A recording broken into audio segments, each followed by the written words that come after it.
any attempt to invade. Britain by sea would be one of the most dangerous military operations imaginable, because the Royal Navy is designed to stop invasions long before enemy forces ever reach the coastline.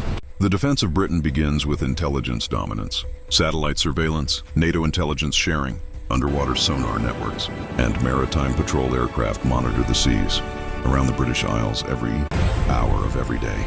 Suspicious fleet movements would be detected far in advance, giving the UK critical time to prepare and position its forces. The first lethal response would come from Astute-class nuclear submarines. These submarines are among the quietest in the world, capable of operating undetected for months. Once an enemy invasion force is identified, Astute-class boats would shadow troop transports and escort ships, waiting for the moment to strike. Their primary targets would be supply vessels, fuel ships, and landing platforms.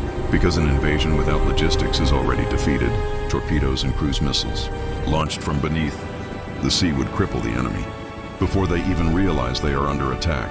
As hostile forces move closer to British waters, the Royal Navy's surface fleet takes control of the battle space. Type 45 destroyers form the backbone of Britain's air and missile defense at sea.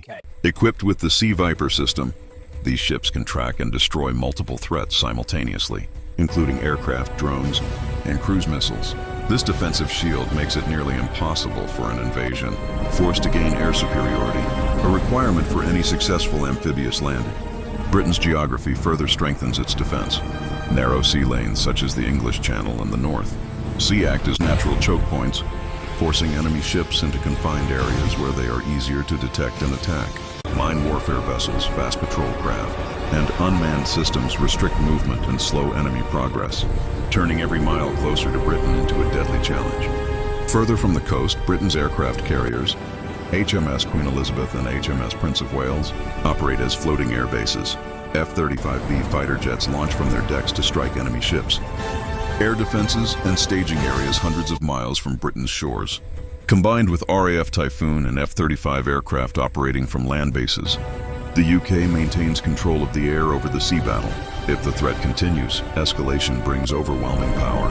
An attack on Britain triggers NATO's collective defense, rapidly bringing allied naval and air forces into the region.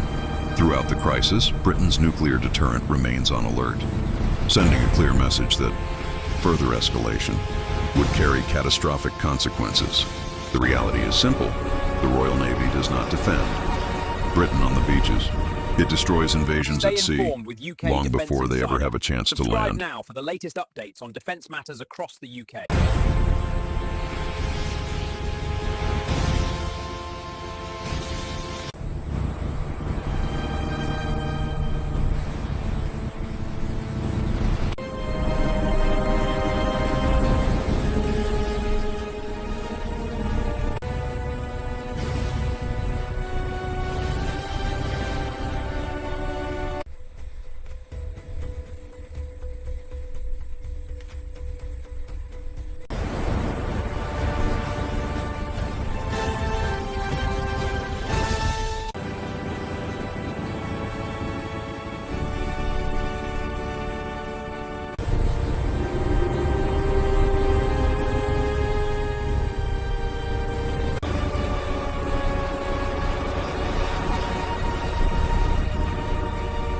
Stay informed with UK Defence Insider.